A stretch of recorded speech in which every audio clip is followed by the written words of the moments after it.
Thanks for coming. It's 9 o'clock in the morning and you're all here. It's great. Awesome. My name's Ed Cabellin. I'm director of the Campus Center here at Bridgewater State, and I'm delighted to share some thoughts with you this morning about social media and when we're using it for marketing. I will be assuming a new role in July in Student Affairs as Assistant to the Vice President, and one of my core duties is going to be marketing and communication, which I'm very excited about. And so, very appropriate with Social Media Week to be able to talk a little bit about how we use it specifically for marketing. And I know that many of us have probably used it personally, maybe professionally and educationally, but when you talk about marketing, it's a sort of a different animal. And so we're going to spend a little time covering some content. I only have an hour with you, and so I'm sure there'll be plenty more questions after today. And so I've given you a handout, a worksheet to make sure you can check this out. This is also on our professional development blog and Student Affairs as we speak, and so you'll have it there as well, along with the gist of what I talk about this morning. So if you zone out this morning because the coffee hasn't kicked in, that's okay. You can also read about this later on our professional development site. So before we get started, I just want to start with a quick video. And I know some of you in this room have already seen it because you know this is one of my favorite videos in the world. So, but if you haven't, it actually very much puts marketing in perspective. So take a look.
So, given that we're all, I think in some way, shape, or form using social media at this point, so just show of hands, how many of you are using social media right now at work in your job? Okay.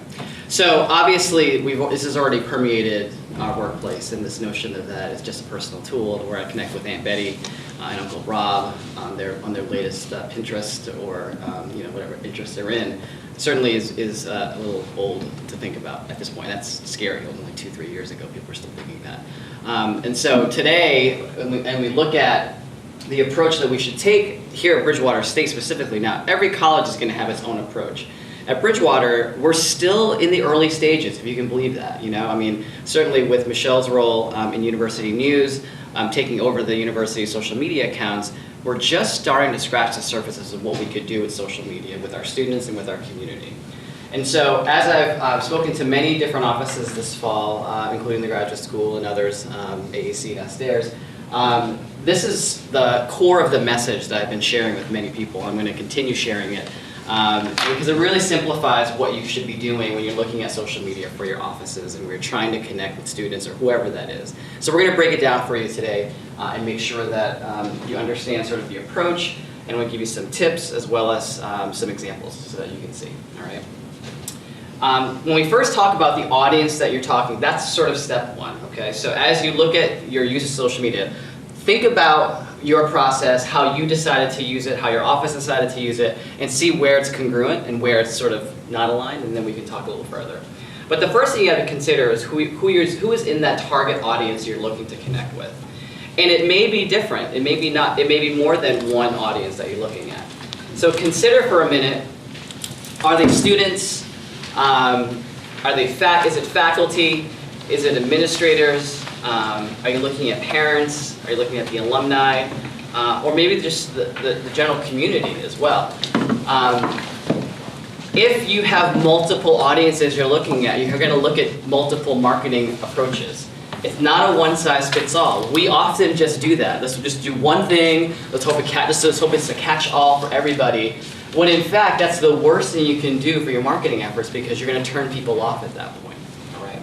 So consider who's in your target audience. Consider who those people are, because without knowing that first and foremost, if you pass that down to them, then it's really going to be difficult to focus in the rest of the pieces. The other thing you have to consider is, do you know how they prefer to receive information? You may know for yourself how you like to receive information, whether it's through social media or other forms, but you really need to decide if it's not going to be social media, you have to explore other options, including email, including text messaging. Do they look to websites to make sure that it's reliable and valid? I don't know, but we have to explore some of that. Do they like to have it in print? Some people still like the feel and touch of paper. You have to explore that. Is it personal invitations? So are you more likely to do something in a marketing sense if it's a personal invite from a director or from a vice president or from whatever? How does that impact the message that you're going to be sending, we'll talk about next. And the other thing you have to think about are who are your influencers in your audience. So there's two parts of the audience message you have to consider. The first is who you're marketing to, and then from that audience, who are the people within that audience who you know are influential. And so, in a way to use social media to figure that out is our two services called Clout or Cred. Okay, Clout is the one that's used most frequently with marketers in big business because Clout has developed an algorithm to measure social media influence. So they give you a score from 1 to 100. For example, Barack Obama's Clout score is 100. Lady Gaga's is about a 99. Think about celebrities. Their Clout scores are pretty high because they instinctively have a built-in followership because of their celebrity status. Okay? But if you can figure out from your audience if they are on social media, if they're influential, now you know who to target to help you amplify your message, right? So let me give you an example. So if you were to use the Clout plugin within Chrome or Firefox, depending on which browser you want to use, if you install that and go to twitter.com, you can see their Clout score right within twitter.com. Okay? So for example, Cindy Kane, the director of our Student Involvement Leadership Office is a 68. Bridge State U, which is our Bridgewater account, is a 54. And Gail Dealis, who works in Student Affairs, is 25. Now, the average clout score of a Twitter user is 30. Okay? So, if you have people who are over 30, you sort of have a guess as to who should I mention in this tweet? Who should I ask to retweet this? Okay? The higher the clout score, the more influential they are online. What does that really mean in terms of social media? It means that their social media messages create action more often than not. It means that their stuff is retweeted, reshared, conversation is created around their content, which then turns to action on the other end of that mobile device or that desktop or that tablet. So if you know their clout score, and if you don't know your own, you can certainly go to clout.com and plug in your social media information. It'll give you your score. It'll even tell you how to improve it, okay? And there are marketers out there who believe that this is sort of the answer to figure out who's influential in your audience. So understanding who your audience is, okay? And so as you look at that, just take that into consideration as you start doing some of the research piece. Okay. Questions about audience. Okay. So on your worksheet I've given you, just jot down on question 1 who your audience is. Consider the next thing you're going to be marketing.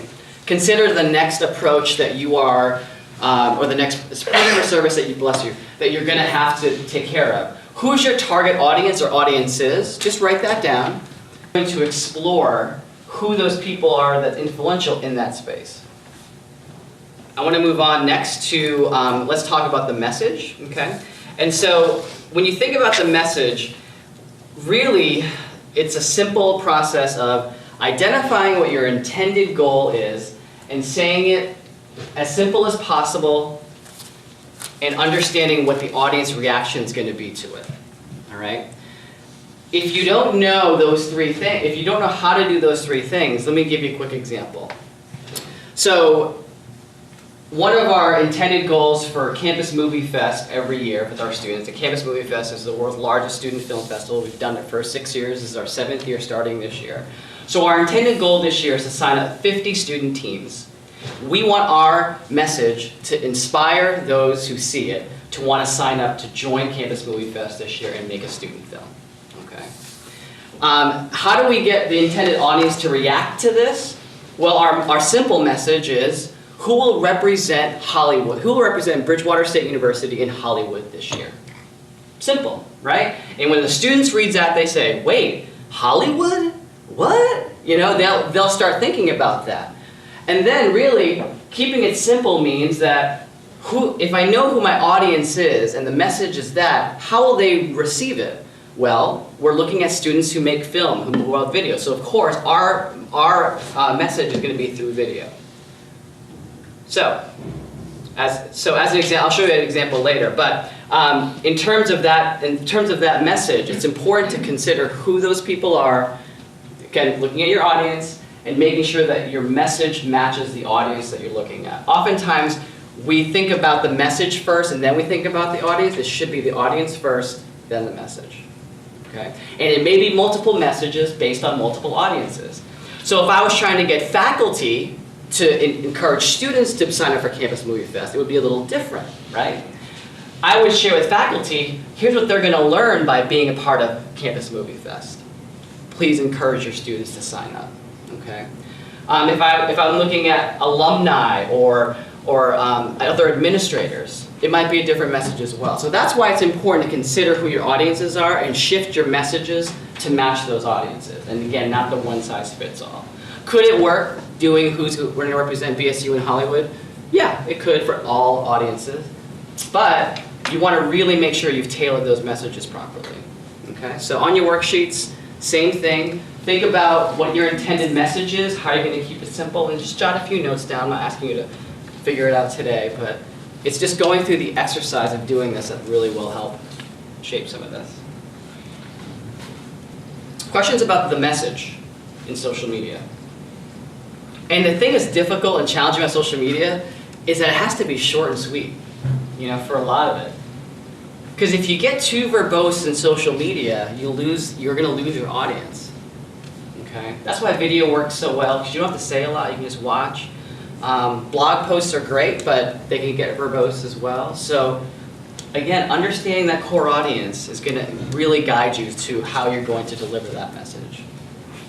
All right. So now let's talk social media. So of all the different tools that are out there, obviously these are some of the more popular ones. All right. So let me just share with you a little bit about picking the right tool for the right message. So obviously, I just talked about the idea with our students in terms of Campus Movie Fest. Here's what they came up with this year to try and get that simple message across. They thought, how am I going to get this message across? Well, instead of a Campus Movie Fest, they decided to say, we're going to take a Campus Movie Quest.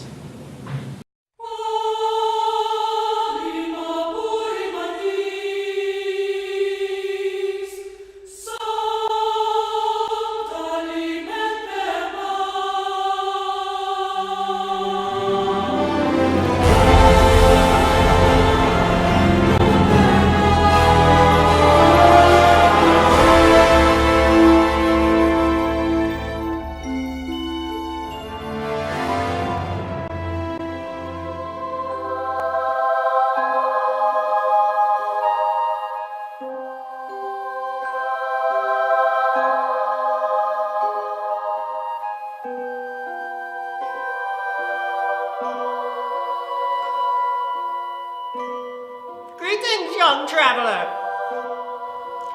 You have been chosen for a quest.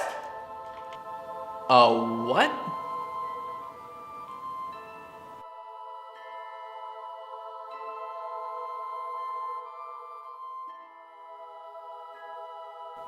A campus movie quest. I am the wizard known to many as Mervel Camponius. You must collect a camera, a tripod, and a laptop to shoot your way to Hollywood, California. Really? I can make it to Hollywood, California? Yes, but first, a 5 minutes movie you must shoot. You come from a strong line of filmmakers here at Bridgewater, and you are next in line. So what will it be? Best drama? Best comedy? Best picture? Or introducing best horror? And best social justice? But I have class in 5 minutes. Listen, kid, you're doing this.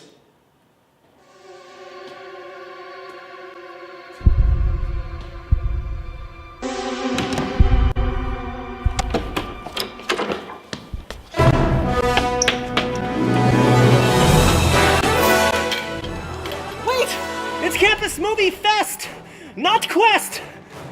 People won't know what you're talking about!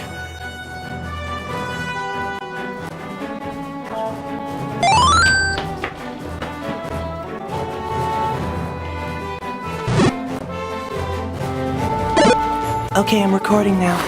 Go ahead. Today for my presentation, I'll be talking about the theoretical framework for different communications. Oh God! Oh boy!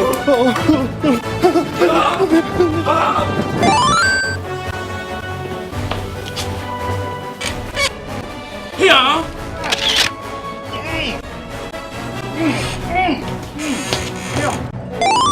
Why'd you do that? Oh, damn, don't you know? My laptop! Ah!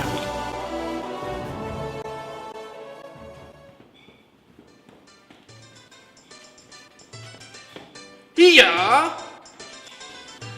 Oh, excellent, young one. But you could have gotten all of these items at the CMF booth located within the RCC. I see.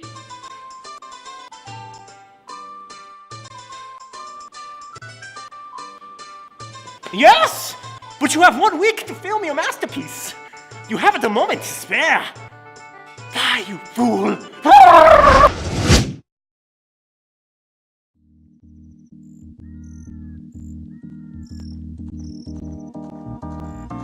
What the?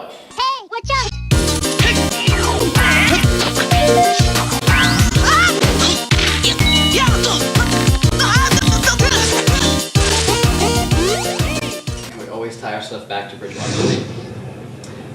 what of that craziness that you just saw, what did you notice that our students put together that you think they're going to connect with? Yeah. The humor. Okay, the humor. What else? They're essentially telling a what? Story. A story, right? They wanted to make sure that the audience, who other students, understood, well, if they've never even known what Campus Movie, especially first-year students, they don't know what Campus Movie Fest is. And so it's important to make sure that you set the stage, you understand what's happening. And the humor is absolutely involved. But you notice we also make sure that we have captions at the bottom of all our videos, okay, and that's becoming more standard now, okay, for accessibility purposes, for those, make sure everyone can see and hear. But anything else that you noticed about the video that was particular for this program or for students or for the message that we're trying to send?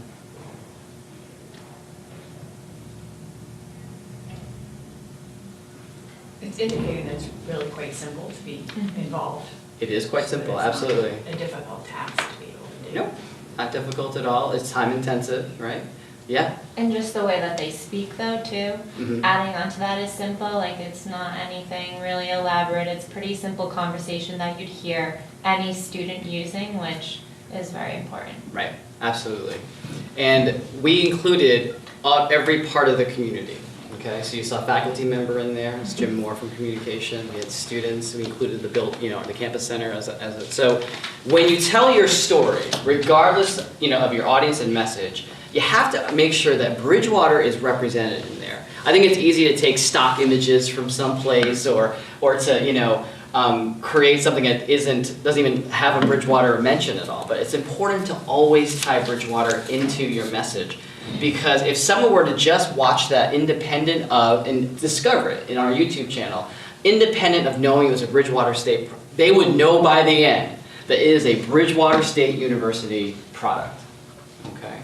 So oftentimes we do these things. We brand our offices, we create messages, but if someone were to pick it up, they wouldn't know it was a Bridgewater State thing. So we need to be better at doing that. So that's what I want to make sure. And if you notice our YouTube channel, you can see at a glance what each video is talking about, right? It's either a promotion, a story, or something educational related, okay? And we've been recording educational sessions in the division for the past year.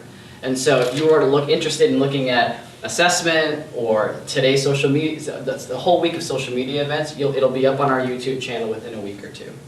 So again, we're trying to think about ways that we can create a message that's simple, that hits the audience, and that ties in Bridgewater State. Okay, important to think about. I want to share a little bit about how do you know you're doing the job well, right? How do you, for marketing purposes, that you're actually hitting your mark, right? And so understanding what your metric of success is going to be is important. So what's it going to be for you? At the end of your program or service, what are you measuring? Is it attendance? So for us, maybe, did we get 50 people to sign up? At check-in when they grab their gear to make a film, we're going to ask them, how did you hear about this? Was it through social media? Was it through word of mouth? Was it, what was it that got you here? We're going to find that out. So in our assessment, we can figure that out. Looking at Facebook or Twitter data, it's so simple now. They've made it very simple. And so I want to make sure I share this with you. So if you are a manager of a Facebook fan page, and the difference between a fan page and a group is that the fan pages have built-in analytics. If you're using groups, you will not have access to any data. There's no data behind groups. The only data you'll be able to pull out is from fan pages. And certainly you can look at anything from page likes, post reach, engagement, okay? And depending on what your specific time frame is, so you're gonna have to identify a specific time frame. So when you start using Facebook or Twitter or YouTube or whatever, you're going to have to make sure that you measure that within that time period, not outside or something else. So looking at what is it, how many people did posts reach, and really it breaks it down. If you look at overview, likes, reach, visits, posts, and people, you can look at data broken down in all of that. Okay, so what I typically do is I look at the posts from our page each week, and we determine what were the posts that most were engaging with our audience, and look at the content behind each one. Because if I know that content about stress relief programs and tactics during finals really hit home, then we know that every time we get to finals, we're going to post more information on that because students are consuming that data. And the nice thing about the post content is it also tells you demographically inside who is looking at this content. All right. It also tells you things like what time of day, what day of the weeks most people are looking at your content, so that when you're thinking about when do I post this stuff to social media, you already will have data to support when you do it. So you're not just posting it whenever, but you're posting it at the highest point of contact with your audiences. And it's going to be different each week. So you have to just sort of take an aggregate of it and look at it and go, okay, for the last month, most of our people were engaging with our content in the early morning and late at night. So that's when we have to really make sure that we're posting content at that point. All right. So this will tell you the blueprint as to when, how often, and what your content is going to be if you just follow it along. Okay. So this is, again, located in your Facebook fan page under the Insights button. So just click on that, it'll get you there. Okay. When you're looking at Twitter, log into ads.twitter.com. Ads.twitter.com is the back end to looking at your Twitter engagement data. Okay. And again, they will tell you by date, when things are happening. You can download this information into an Excel spreadsheet if you need to share it with folks who are interested in this content. You can also look at what tweets were the ones that got the most engagement and what kind of content it was. It talks about how many people favorited, how many people retweeted. And the nice thing it tells you is how many clicks your links were getting. Okay. So for example, when I see 32 clicks down here and it talked about, would you ever consider minimizing your wardrobe? That was a blog post that one of our writers wrote about. I'm thinking, I wonder what made people want to talk about that content. What was it? Is it because they're seniors who are looking at wardrobe for interviews? Like, what was it? And so digging down deep into that information will help you on Twitter decide, again, what you're going to post, how often, and if that is the right tool for the message you're trying to get out there. Okay, so ads.twitter.com. Because if you just go to twitter.com, you can't find it. You have to physically type in ads.twitter.com. If you're looking to measure hashtags, okay, so for those of you, how many know what a hashtag is? Okay, so a hashtag is a digital filing system in Twitter. It allows you to organize tweets by a single marker, like this hashtag. And I ran a report for this group and this is good for you, Michelle. So January, February, March of 2014 so far, the BSU Life hashtag, which is our campus community hashtag, has had over almost 5 million timeline deliveries. That's awesome, and that is, what does that mean? It means that content with the hashtag BSU Life has come across a screen, whether it's a mobile screen, a tablet, or a desktop, almost 5 in 3 months. Okay. Compare that to last year, when we were even over 1 million. That's pretty awesome. All right. And so you can see where there were spikes. It'll tell you the date so when you had spikes in your Twitter timeline deliveries, what was that content that people were really engaged with? And then figure out if you can duplicate that again come next year or in the coming weeks, depending on what's happening. It shares with you buzzwords that people are talking about in your content. It does a content analysis, really basic one, but it also tells you where people are tweeting from. It looks like desktop and mobile are the two. That makes sense to me. I'm surprised mobile isn't actually higher, but maybe for this population it is a desktop or a laptop they're using. Okay. You can also look at the type of engagement. So is it original tweets? Is it at mentions? Is it retweets? It'll tell you participation from the top 20% or everyone else. So sometimes there's a lot of people who tweet most of the content, and so it looks at that and says from the top 20 people, 46% of those 5 million deliveries are from, so almost half is from the top 20 people who are tweeting. It talks about where it's coming from, so whether it's Twitter for web, Twitter for iPhone, Hootsuite, Twitter for Android, it's actually going to give you all that data. and then also says what other hashtags connected to the one you're looking at are most popular. So hashtag Bridgewater State, hashtag BSU Bears, hashtag BSU R8 Life, so the RAs are tweeting a lot. And it also looks at peak use, so you can see Wednesday in the morning, so if you look at that one up there, Wednesday morning is supposedly our hot zone, FYI. And so, that stuff goes, all right, interesting. Now I know when I'm going to tweet, because that's apparently where people are tweeting at. It also shares with you reports on your list, so who's the most popular in that hashtag, who's been tweeting the most, who has the most reach. So Teddy Geiger was on campus last night, so obviously he got top billing in the report last night because he has 27,000 followers. So okay, that's gonna impact. But who's given the most timeline deliveries? Obviously, Bridgewater State University should be number one. Cindy Kane and I are just lagging behind. Man, we gotta pick up the pace here.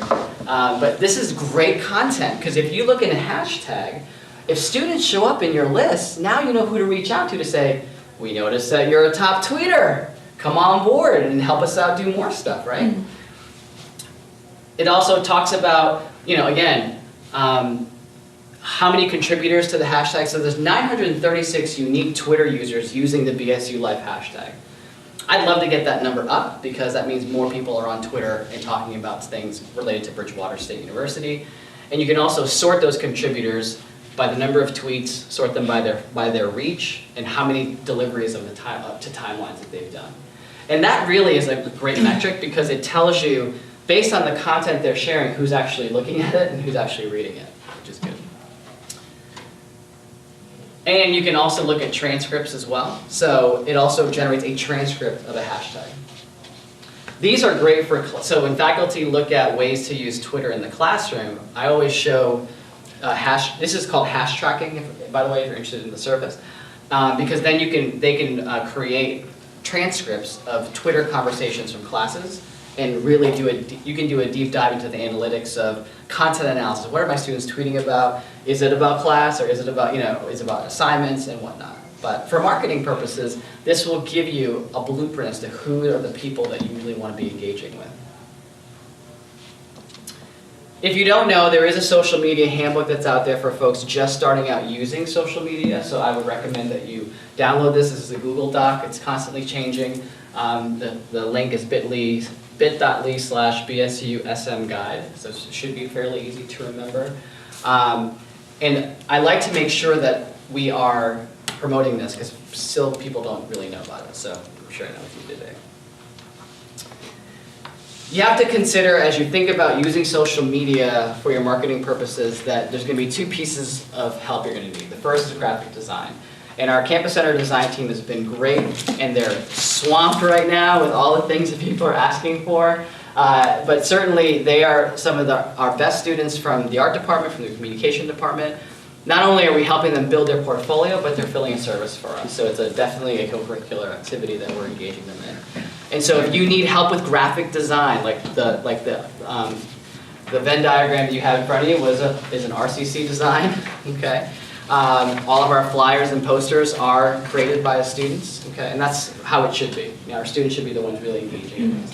So if you need help with any of this and your staff doesn't have someone on staff who can do this for you, certainly reach out to us. And as we move to July and August, and September in the fall, it's going to become student affairs design and student affairs marketing, and all of these things will be under that roof as well. So we're going to continue it, we're going to grow it, and our hope is to really be able to reach out to individual departments who really need it and help them by giving them someone to work with from our staff. Certainly video is also key, and as you saw from the opening video, that this is the way most people will consume content moving into 2015 and 2016. And it doesn't have to be a 4-minute video like you saw from our video team. It could be a 30 to 60 to 90 second quick hit video that gets people's attention and makes them want to go to the content you're trying to share or to promote. And so it doesn't have to be highly produced. I've seen some really great videos, quick ones done with someone's iPhone, But you need to be intentional with who is this for, what's your message, and how simple have you made it so that people will want to take action. Okay. But if you want to have a highly produced video, our team is ready and ready to help. Last thing I want to talk about is the fact that we've been having some really big conversations in our division about high impact practices and how social media specifically relates to it. And why do we have students involved in social media? This notion that I hear sometimes from staff and faculty, like, why are you having them spend time on Twitter and Facebook? Well, if you can believe it, when you're looking at ways to use it for marketing and ways to create community, it definitely relates to two high impact practices, which are common intellectual experiences and collaborative assignments and projects. And so if you're looking for any data, scholarly data on why your students to create these things in teams and whatnot, these are the high impact practices it directly relates to. Okay? And when we've been talking about the university's vision, mission, and values recreation, and they talk about high impact practices, I always want to make sure that I tie back anything we're doing in student affairs to what it relates to. So make sure I add that. All right, so questions, concerns, anything that I didn't cover. Again, I didn't have a lot of time this morning, so I wanted to make sure that I gave you the quick and dirty and then was able to answer questions about how to. So what specific questions have I not answered for you about marketing, using social media to get the word out about your I have a project? question for you. That how much tracking? Yes. Is that a for-fee service? Like, would we have to? If you have to monitor more than one, yes. But if you're just monitoring one hashtag, nope, it's free. Yep. Hash tracking is great. There's others out there too, so if you find one, great. But hash tracking is the one I like because it gives you all that data for free, which is great. I would also get into the habit of using link shorteners like bit.ly, okay? With my.bridgew and that string of whatever at the end of it, no one's gonna remember that, okay? So if you're talking about marketing and branding, thinking about how you do bit.ly/BSU Honors Center, or BSU Honors Day, and think about if you had to remember it quick to tell your boss this content, what bit.ly link, what phrase would you use to make sure, and you can personalize each of those, okay? So certainly if you were to look at, I think it's bit.ly/BSU SM Week 14 or 2014, I forget which one I used this year, but that helped me, it's gonna help me remember if I'm out and talking with colleagues and they say, oh, I saw you did social media week, what, can you send me anything? Sure, go to bit.ly, and that is how we should be remembered, I think, because you're not going to remember going back to your desk, oh yeah, I have to send so-and-so this, it's like if you can make it set up the information so it's easy to get to quickly, then that's what I would do. And what's nice about bit.ly also is that it it tracks your clicks. So it will give you analytic data about how many people have clicked your links, where did they click it from, did they just type it in, or did they see it online through social media or through an email? I mean, it's more than you really ever want to know. But certainly the bit.ly links are great to shorten things to make it easy to remember. Because links are just getting longer, and I'm just like, why are we doing this to ourselves? Is that No, it's free. It's free. bit.ly. Yes? So I use Bitly, but I didn't know you could customize it. Do you just let it shorten the link and then you try to change it? Yeah, so you'll see when you shorten a link, there's a little button that looks like a pen. If you click on the pen, it'll take away the automatic ending of the bit.ly link, and then you can type in whatever you want. That's awesome. Then hit enter, and then you're done. That's awesome. Yeah, it is.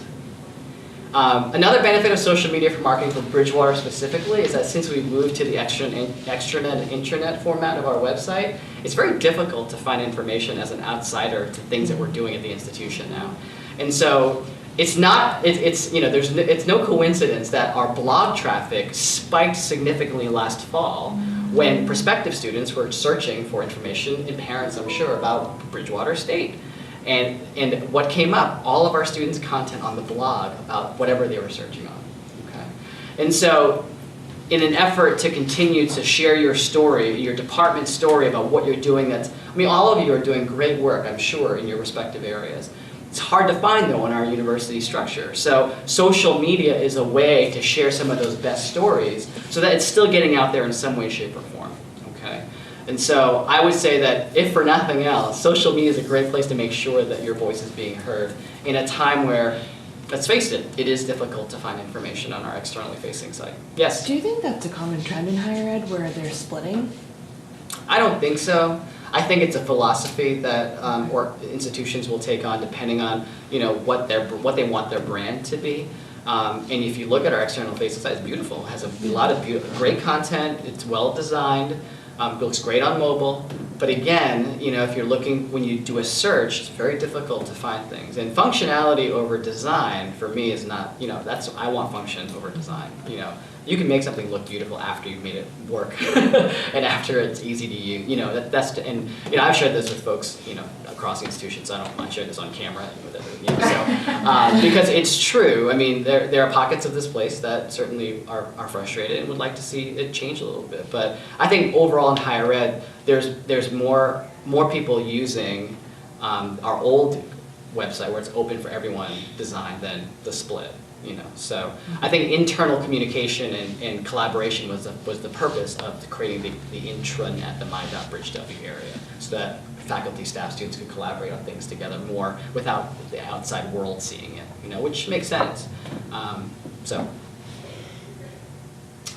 Other questions about marketing specific things that you want to learn how to do or that I could quickly share that you've always wanted to know? But I have one for you. What's your thoughts on like Hootsuite or some of the schedulers? So if you're going to use Hootsuite for Twitter, and I don't use it for anything besides Twitter because Facebook and Hootsuite don't translate as well in terms of if you're mentioning people and mentioning other pages. So if you're going to use Hootsuite for scheduling tweets, I think that's great because it allows you to pre-schedule a whole week or a whole 2 weeks worth of content ahead of time so that you're focused on monitoring the conversation or monitoring when people mention whatever you're watching for on Twitter. You can do that now on your fan page as well. You can schedule posts on your fan page through Facebook's backend by just once you type out what you're typing. On the left side, there's like a little gears icon you click and it says send now, send later, set a date, set it and forget it if you will. And you can do that on Facebook too. And I'd rather you do it within Facebook because again, you don't want to speak Twitter language on Facebook. I mean, the whole notion that there's hashtags in Facebook drive me crazy. But leave that on Twitter. That's where it started. That's where it did. So in terms of cross-pollination of lexicon of how those people, talk within those two platforms needs to be separate. So the free version of Hootsuite is great because it does allow you to schedule. It's when you pay for Hootsuite because you have multiple people on your team managing your Twitter account that you don't want to give the password to. So there are folks who believe that in the department, BSU, whatever honor center is an example, you might share your password with all your students tweeting. Fine, that's your philosophy. If you didn't want to do that, and your philosophy was, I just want to give them access so they can tweet, then Hootsuite's the way to go, but then that costs you, because the more users you have, the more money you're going to spend. That's how they get you. So. We had found the problem with the Facebook Hootsuite not necessarily sending out, or the scheduling wasn't coming out accurately when we were posting through Hootsuite to Facebook. Yeah. So that's fine. Yeah, I would say use Facebook directly for that. It's a little more work, but it's worth it to get your message so it's consistent with whatever's on Twitter. So. Other questions? Does the diagram help? We're trying to think of something visual that would help represent sort of the quick and dirty of what you should be looking at. And again, in the center of it all is your story. If you do all three things, you answer those questions. Who's your audience? What's your message? Is it simple? And what social media tool are you going to use, or tools are you going to use? Your story should take shape. It should automatically, you know what that story is going to be, and then you can really go from there. Oftentimes we do 2 of 3 pretty well, and then we wonder why things aren't happening. Well, it needs to be all 3. The worksheets are a way for you to sort of write out and plan and to share with your staff. But again, thinking about who can help you with all of this is going to be important as well. So, but I hope this morning helped illuminate a little bit for you. Again, if you go to the Bridgewater State University Student Affairs Professional Development blog, that content is already up there digitally, so you can check it out there. I appreciate you all coming this morning, and I'm in the campus center until July 1st, and I'll be in Boyden, so if you need to find me anywhere, that's where I'll be. But I appreciate you joining me this morning for the session, so thanks. Thank you.